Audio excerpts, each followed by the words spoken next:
ꯑꯍꯥꯟꯕꯃꯛꯇꯗ ꯃꯌꯥꯝꯕꯨ ꯇꯔꯥꯝꯅ ꯑꯣꯛꯆꯔꯤ social media platform ꯑꯃ ꯑꯣꯏꯔꯤꯕ ꯐꯦꯁꯕꯨꯛꯇ ꯊꯥꯒꯠꯅꯔꯛꯄ ꯏ ꯄꯥꯎ ꯈꯔ ꯃꯌꯥꯝꯒꯤ ꯃꯐꯝꯗ ꯊꯝꯖꯔꯤ꯫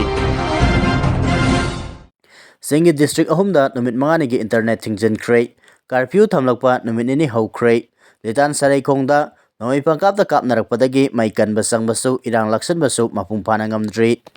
ꯎꯈ꯭ꯔꯨꯜ ꯗꯤꯁꯇ꯭ꯔꯤꯛꯀꯤ ꯂꯤꯇꯥꯟ ꯄꯨꯂꯤꯁ ꯁ꯭ꯇꯦꯁꯟꯅ ꯀꯣꯟꯕ ꯂꯤꯇꯥꯟ ꯁꯔꯩꯈꯣꯡꯗ ꯐꯨ ꯆꯩꯅꯕ ꯑꯃꯁꯨꯡ ꯌꯨꯝꯃꯩ ꯊꯥꯅꯔꯛꯄꯒꯤ ꯊꯧꯗꯣꯛ ꯑꯀꯣꯏꯕꯗ ꯑꯁꯨꯝ ꯁꯟꯗꯣꯔꯛꯄꯗꯒꯤ ꯏꯔꯥꯡ ꯂꯥꯛꯁꯤꯟꯅꯕ ꯂꯩꯉꯥꯛꯅ ꯀꯥꯡꯄꯣꯛꯄꯤ, ꯎꯈ꯭ꯔꯨꯜ ꯑꯃꯁꯨꯡ ꯀꯥꯝꯖꯣꯡ ꯗꯤꯁꯇ꯭ꯔꯤꯛꯇ ꯅꯨꯃꯤꯠ 5ꯅꯤ ꯃꯣꯕꯥꯏꯜ ꯗꯥꯇꯥ ꯊꯤꯡꯖꯤꯟꯈ꯭ꯔꯦ꯫ ꯀꯔꯐ꯭ꯌꯨ ꯊꯝꯖꯤꯜꯂꯛꯄ ꯅꯨꯃꯤꯠ 2 ꯍꯧꯈ꯭ꯔꯦ꯫ ꯑꯍꯦꯟꯕ ꯁꯦꯀ꯭ꯌꯨꯔꯤꯇꯤ ꯃꯌꯥꯝ ꯊꯥꯖꯤꯜꯂꯒꯁꯨ ꯂꯤꯇꯥꯟꯒꯤ ꯊꯧꯗꯣꯛ ꯑꯁꯤ ꯉꯁꯤ ꯅꯨꯃꯤꯗꯥꯡ ꯋꯥꯏꯔꯝ ꯐꯥꯎꯕ ꯂꯥꯛꯁꯤꯟꯕ ꯉꯝꯕꯒꯤ ꯐꯤꯚꯝ ꯂꯩꯇ꯭ꯔꯤ꯫ ꯃꯐꯝ ꯀꯌꯥꯗ ꯃꯊꯪ ꯌꯨꯝ ꯃꯩ ꯆꯥꯛꯄꯒꯤ ꯁꯛꯇꯝꯁꯤꯡ ꯎꯕ ꯐꯪꯈꯤ꯫ ꯃꯩ ꯀꯟꯅꯕꯒꯤꯗꯃꯛ ꯏꯝꯐꯥꯜꯗꯒꯤ ꯌꯥꯎꯅ ꯐꯥꯌꯔ ꯇꯦꯟꯗꯔ ꯀꯌꯥꯃꯔꯨꯝ ꯆꯪꯁꯤꯜꯂꯒꯁꯨ ꯅꯣꯡꯃꯩ ꯀꯥꯞꯄꯒꯤ ꯃꯈꯣꯜ ꯂꯦꯞꯇꯅ ꯇꯥꯕꯅ ꯆꯪꯁꯤꯟꯕ ꯉꯝꯗ꯭ꯔꯦ꯫ ꯁꯦꯀ꯭ꯌꯨꯔꯤꯇꯤ ꯐꯣꯔꯁꯁꯤꯡꯁꯨ ꯅꯣꯡꯃꯩ ꯀꯥꯞꯂꯛꯈꯤꯕꯁꯤꯡ ꯑꯗꯨꯒꯤ ꯃꯊꯛꯇ ꯊꯕꯛ ꯂꯧꯈꯠꯅꯅꯕ ꯑꯀꯟꯕ ꯊꯕꯛꯁꯨ ꯄꯥꯏꯈꯠꯄ ꯉꯝꯗꯕꯒꯤ ꯐꯤꯚꯝꯗ ꯂꯩꯔꯤ꯫ ꯁꯣꯁꯤꯌꯦꯜ ꯃꯤꯗꯤꯌꯥꯗ ꯚꯥꯏꯔꯦꯜ ꯑꯣꯏꯔꯛꯈꯤꯕ ꯄꯣꯁꯁꯤꯡꯗ ꯆꯍꯤ ꯅꯧꯔꯤꯕ ꯅꯍꯥ ꯀꯌꯥꯃꯔꯨꯝꯅ ꯃꯈꯨꯠꯇ ꯁꯤꯡꯒꯜ ꯕꯦꯔꯦꯜ, ꯗꯕꯜ ꯕꯦꯔꯦꯜ ꯄꯥꯏꯗꯨꯅ ꯏꯔꯥꯡ ꯊꯣꯛꯂꯤꯕ ꯃꯐꯝꯗ ꯆꯪꯁꯤꯟꯅꯕ ꯍꯣꯠꯅꯕ ꯎꯈꯤ꯫ ꯑꯗꯨꯕꯨ ꯁꯦꯀ꯭ꯌꯨꯔꯤꯇꯤ ꯐꯣꯔꯁꯁꯤꯡꯒꯤ ꯃꯥꯏꯀꯩꯗꯒꯤ ꯅꯍꯥꯁꯤꯡ ꯑꯗꯨ ꯆꯪꯍꯟꯗꯅ ꯊꯠꯂꯒ ꯊꯝꯈꯤ꯫ ꯃꯗꯨꯅ ꯃꯔꯝ ꯑꯣꯏꯔꯒ ꯃꯤꯆꯝ ꯃꯤꯌꯥꯝ ꯑꯗꯨꯒ ꯁꯦꯀ꯭ꯌꯨꯔꯤꯇꯤ ꯐꯣꯔꯁꯁꯤꯡ ꯑꯗꯨꯒꯤ ꯃꯔꯛꯇꯁꯨ ꯎꯪꯈꯠꯅꯕ ꯊꯣꯛꯄ ꯎꯈꯤ꯫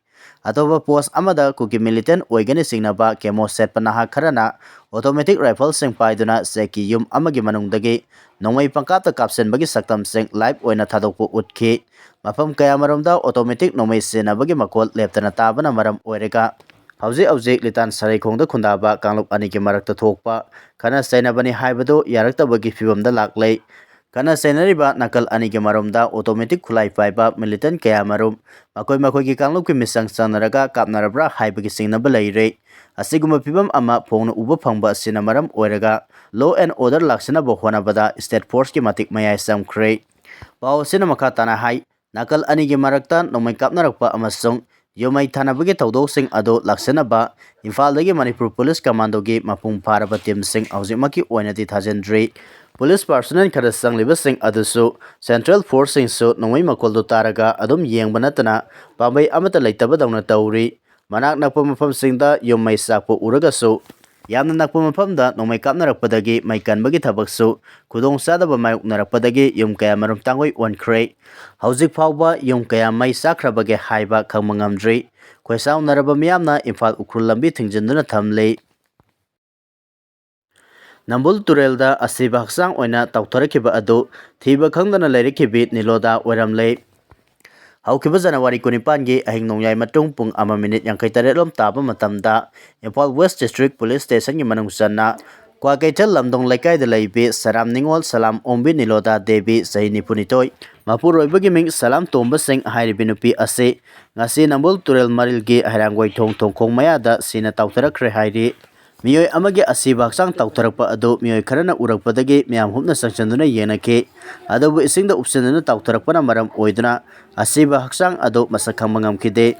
ꯈꯨꯗꯛꯇ ꯃꯔꯤ ꯂꯩꯅꯕ ꯄꯨꯂꯤꯁꯇ ꯄꯥꯎ ꯄꯤꯕꯗꯒꯤ ꯄꯨꯂꯤꯁꯀꯤ ꯀꯥꯡꯕꯨ ꯂꯥꯛꯇꯨꯅ ꯑꯁꯤꯕ ꯍꯛꯆꯥꯡ ꯑꯗꯨ ꯂꯧꯈꯠꯇꯨꯅ ꯌꯦꯡꯕ ꯃꯇꯝꯗ ꯍꯧꯈꯤꯕ ꯖꯅꯋꯥꯔꯤ 19ꯗꯒꯤ ꯃꯁꯥꯒꯤ ꯃꯌꯨꯝꯗꯒꯤ ꯊꯣꯛꯈꯤꯕꯗꯒꯤ ꯊꯤꯕ ꯈꯪꯗꯅ ꯂꯩꯔꯛꯈꯤꯕꯤ ꯁꯦꯔꯥꯝ ꯅꯤꯡꯉꯣꯜ ꯁꯂꯥꯝ ꯑꯣꯡꯕꯤ ꯅꯤꯂꯣꯗꯥ ꯗꯦꯕꯤꯅꯤ ꯍꯥꯏꯕ ꯃꯁꯛ ꯈꯪꯕ ꯉꯝꯈꯤꯕꯅꯤ ꯍꯥꯏꯔꯤ꯫ ꯄꯟꯕ ꯌꯥꯕꯗꯤ ꯃꯍꯥꯛꯅ ꯃꯁꯥꯒꯤ ꯃꯌꯨꯝꯗꯒꯤ ꯊꯣꯛꯈꯤꯕꯗꯒꯤ ꯊꯤꯕ ꯈꯪꯗꯅ ꯂꯩꯔꯛꯈꯤꯕꯒ ꯃꯔꯤ ꯂꯩꯅꯅ ꯏꯃꯨꯡ ꯃꯅꯨꯡꯒꯤ ꯃꯤꯑꯣꯏꯁꯤꯡꯅ ꯃꯔꯤ ꯂꯩꯅꯕ ꯄꯨꯂꯤꯁ ꯁ꯭ꯇꯦꯁꯟꯗ ꯃꯤꯁꯤꯡ ꯔꯤꯄꯣꯔꯠ ꯇꯧꯗꯨꯅ ꯈꯪꯍꯜꯂꯕ ꯃꯇꯨꯡꯗ ꯂꯝꯗꯝ ꯑꯁꯤꯒꯤ ꯄꯥꯎꯆꯦꯁꯤꯡꯗ ꯂꯩꯈꯤꯗ꯭ꯔꯕꯤ ꯑꯁꯤꯒꯤ ꯐꯣꯇꯣꯅꯆꯤꯡꯕ ꯍꯥꯞꯇꯨꯅ ꯃꯤꯁꯤꯡ ꯔꯤꯄꯣꯔꯠ ꯄꯤꯗꯨꯅ ꯃꯍꯥꯛꯀꯤ ꯃꯔꯤ ꯃꯈꯣꯡ ꯈꯪꯅꯕ ꯊꯤꯕꯒꯤ ꯊꯕꯛ ꯆꯠꯊꯔꯛꯄꯗ ꯈꯪꯕ ꯉꯝꯗꯅ ꯂꯩꯔꯛꯈꯤꯕꯅꯤ ꯍꯥꯏꯔꯤ꯫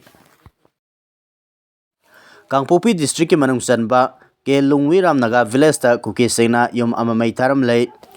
ꯍꯧꯈꯤꯕ ꯇꯥꯡ 9 ꯑꯃꯁꯨꯡ 10ꯒꯤ ꯂꯣꯟꯅꯕ ꯅꯣꯡꯌꯥꯏ ꯃꯇꯨꯡ ꯄꯨꯡ 12:10 ꯔꯣꯝ ꯇꯥꯕ ꯃꯇꯝꯗ ꯀꯥꯡꯄꯣꯛꯄꯤ ꯗꯤꯁꯇ꯭ꯔꯤꯛꯀꯤ ꯁꯄꯔꯃꯩꯅꯥ ꯄꯨꯂꯤꯁ ꯁ꯭ꯇꯦꯁꯟꯒꯤ ꯃꯅꯨꯡ ꯆꯟꯕ K.Lungwiram ꯚꯤꯂꯦꯖꯇ ꯂꯩꯕ ꯅꯥꯒꯥꯒꯤ ꯌꯨꯝ ꯑꯃ ꯀꯨꯀꯤꯁꯤꯡꯅ ꯃꯩ ꯊꯥꯔꯝꯂꯦ꯫ ꯌꯨꯝ ꯃꯩ ꯊꯥꯔꯦ ꯍꯥꯏꯕꯒꯤ ꯄꯥꯎ ꯁꯦꯀ꯭ꯌꯨꯔꯤꯇꯤ ꯐꯣꯔꯁꯁꯤꯡꯅ ꯐꯪꯕꯗꯒꯤ ꯃꯐꯝ ꯑꯗꯨꯗ ꯑꯍꯦꯟꯕ ꯐꯣꯔꯁꯁꯤꯡ ꯆꯪꯁꯤꯜꯂꯛꯇꯨꯅ ꯆꯥꯛꯂꯤꯕ ꯃꯩ ꯑꯗꯨ ꯃꯨꯠꯊꯠꯈ꯭ꯔꯦ꯫ ꯃꯩ ꯆꯥꯛꯈꯤꯕ ꯑꯗꯨꯗ ꯀꯌꯥ ꯌꯥꯝꯅ ꯑꯃꯥꯡ ꯑꯇꯥ ꯊꯣꯛꯈ꯭ꯔꯕꯒꯦ ꯍꯥꯏꯕꯗꯨꯗꯤ ꯍꯧꯖꯤꯛ ꯐꯥꯎꯕꯒꯤ ꯑꯣꯏꯅ ꯆꯞ ꯆꯥꯅ ꯈꯪꯕ ꯉꯝꯗ꯭ꯔꯤ꯫ ꯑꯃꯔꯣꯝꯗ K.Lungwiram Naga ꯚꯤꯂꯦꯖꯇ ꯂꯩꯕ ꯑꯖꯥꯝ ꯑꯕꯣꯟꯃꯥꯏ ꯑꯄꯣꯛꯄ ꯂꯩꯈꯤꯗ꯭ꯔꯕ ꯀ꯭ꯋꯥꯛꯂꯩ ꯑꯕꯣꯟꯃꯥꯏ ꯀꯧꯕ ꯑꯃꯒꯤ ꯌꯨꯝ ꯀꯨꯀꯤꯁꯤꯡꯅ ꯃꯩ ꯊꯥꯔꯝꯕꯒꯤ ꯊꯧꯗꯣꯛ ꯑꯗꯨ ꯀꯣꯟꯁꯥ ꯈꯨꯜ ꯀꯣꯟꯁꯥꯔꯥꯝ ꯚꯤꯂꯦꯖ ꯑꯣꯊꯣꯔꯤꯇꯤꯒꯤ ꯃꯥꯏꯀꯩꯗꯒꯤ ꯑꯀꯟꯕ ꯃꯑꯣꯡꯗ ꯀꯟꯗꯦꯝ ꯇꯧꯈ꯭ꯔꯦ꯫ Lob asigi Information and Publicity Wing na thadorokpa serol amana hairibana February 8 gi ahing nongyai pung 12 minute 55 rom taba matamda kul asiga thanana leiriba saron phai bai phai kul dagi bai phai yut kuntra rom laklaga azam abon mai gi yum ado mai tharam khibani asigumba yamna ka henba thawong sing ase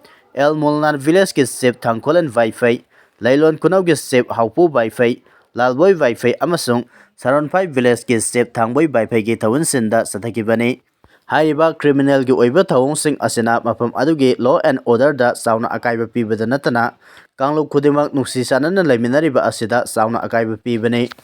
hauji Lungwiram Naga village ase asigumba ka henba thawong sing sathaba kangbu sing asina hostage ki pibam amada thambana human right crisis kaya ama mayoknare loina kul asida leriba miyoi sing aki tuzumba kaya mayoknaba kaya yauna kudong tiningai oibana makogi punsi dignity amasung property da sauna akiba pire maramaduna Manipur government amasung Ministry of Home Affairs ki makedagi iramasida mityang sangduna mafam aduda lairiba K.Lungwiram village ki samjarba naga singi punsi amasung lantong ngaknaba ahenba security kaya thajenduna mathau taba thabak sing lokat piu loinana relief safety amasung rehabilitation yauna atubada humanitarian oiba tengbang sing pibiu hairi Liangmei Naga Council Eastern Zone gi maikaidagi ahokiba tang 8 gi nongyai matung pung 12 minute 55 rom tabada saron faida wifi youth kuntra rom laklaga K.Lungwiram Naga village ta leiba azan aboima gi yumai tharamba amasung February 9 gi numidang da litan da leiba Naga village ta kukis seina yumai thabagi thawong kaya sathagiba adu akan mamong da kanem tawrakli thawong adu Naga miyam da haktenana sengna banai loinana state asigi hauzik oiriba law and order gi phibam ase pura fail oire haibani Manipur government amasung Bharat Sarkar gi Ministry of Home Affairs gi maikaidagi tawdo adu da senari basengbo masak khangdoktuna phaba ngamdraba amadi hairiba jaga sing aduda mapung phana security piba ngamdrabadi Liangmei Naga Council Eastern Zone konba jaga singda masigi sapsaba thabak sing paikalagani atuba matamda Naga miyam gi punsi amasung lanthunga senba yauna humanitarian relief sing pinapa state amasung central government ki maikaidagi akanaba tawrang sing paikat pagal loinana kudakta ahenba security sing deploy tawgadabani karigumba hairiba demand sing thabakta paikataba tarabadi masida thoklakpa apafata gi daita pumba sarkarna pugadabani hairi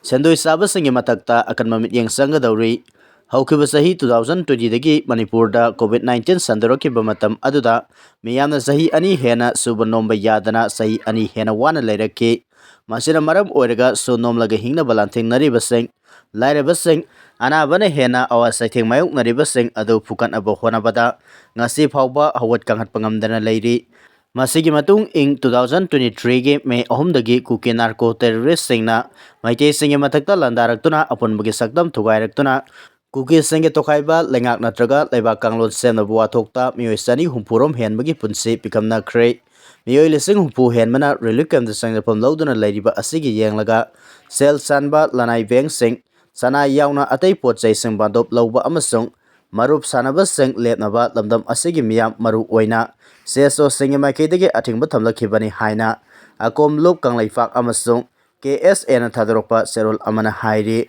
serol asina hai laibak thibadi miyamgi kholaugi mayokta kanagumba sanjau paiba miyamgi isup leba miyoi kharana hojiksu matamdugi awas saitheng oikiba COVID-19 amasung wakal tanadabadagi tholakhiba khana sainaba lan hana sunaba asigi manungda sendoi laubugi thabak sing satabadagi miyoi kayagi lan tummatpa amadi Seleptagi sendoi hengat khibadagi lairabagi punse areng bada puthare COVID-19 laina laisat manung amadi ing 2023 gi May 3 dagi satharakiba lan manungda sana lupa lau ingkol atai potsai kayagi bandop thamkhibagi sendoi kopi bagi mahutta sendoi sauna lauba thengnare miyam hupna kham thengna waba saitheng phangkiba thodo ani asigi manungda kanagumba sanjau paiba bandop lauba kangbuna Miyamgi awaba khangdana yaragani matagom napuda sendoi pulap launabo honarakpa amasung laukalakpa asige mayokta akom lop kanglaipa amasung KSA na athubada mityeng sangba hauragani lop ani asina laukalakliba khongthang asida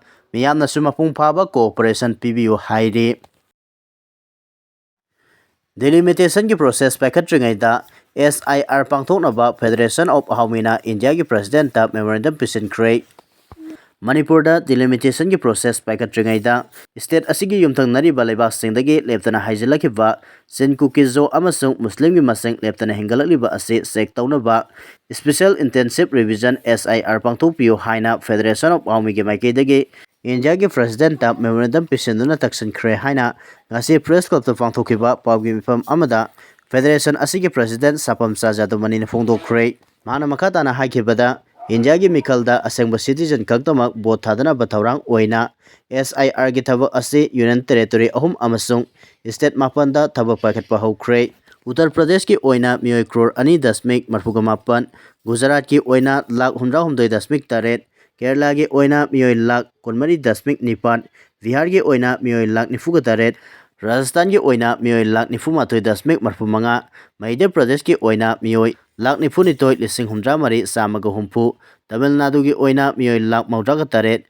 West Bengal ki oina mioi lakh yakinipan Pondicchery ki oina mioi lakh ama Chhattisgarh ki oina mioi lakh kuntaret dasmik kuntraga mari Andaman Nicobar ki oina mioi lising humpuga mari Goa ki oina mioi lakh ama nifuni thoi Lakshadweep ki oina mioi lising ama samari kunmapan voter list ki kakhrei aponbagi oina hauji phawbada voter crore taruk dasmik yankai taret lauthokhrei puthokliba SIR asi ahanbagi oina 2005 ta base tawbani Manipur asi international border da laiba state oibana yumthangnariba laiba kayadagi foreigner kaya lamdam asida sangsilaktuna India gi citizen oina ba Aadhaar card kaya saraga fairambagi fagatpa laikhrei foreigner kaya ama mari lenaba document yaudana sangsilakpadagi phakibasu leirei voter list sansinduna vote lepa fawba yarumbagi sarangnaba leirei Manipur gi mafam kayada maram sadana anobo kul masing hengalapagi wathok lakhre maram aduna Bharat Sarkar na India gi oina asengbu citizen khandoktuna mihut khanbagi pandamda paikhaleba SIR asi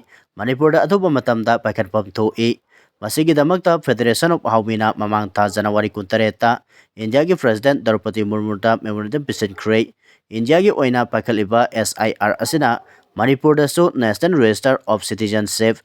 NRC tarokpada asobo mateng ama soidana piragani maramaduna Manipur government political party sing amadi Manipur miyamna SIR ase anganba matam haibadi saliba sahi asimaktada pangthoknaba taksinba matau tai haidi delimitation ki process pangthokjinge mangoinana Manipur da SIR pangthoknaba Federation of Army ki president Sapam Sajadumani amasung Kabui Union Manipur ki president su oiriba Federation of Army ki vice president Dr. Keherik Kabuina India ki president da pisin kiba memorandum aduda hairibana Manipur asi Myanmar amasung Bangladesh ke lonaba state ama oibana hairiba leibak sing asidagi Senkuki Mizo amasung Muslim yauna ain kaina mitau kaya leptana sangsilakle masina maram oiraga ahokiba sahi kaya asida Manipur gi oina yelomi oiriba masagi yek salai lejaba purukun mangada akiba kaya pibada natana aikogi lairiba land right amasung atai khudong saba kaya mangsilakle Hauji India government ki maikaidagi laiba asigi citizen sing right kanaba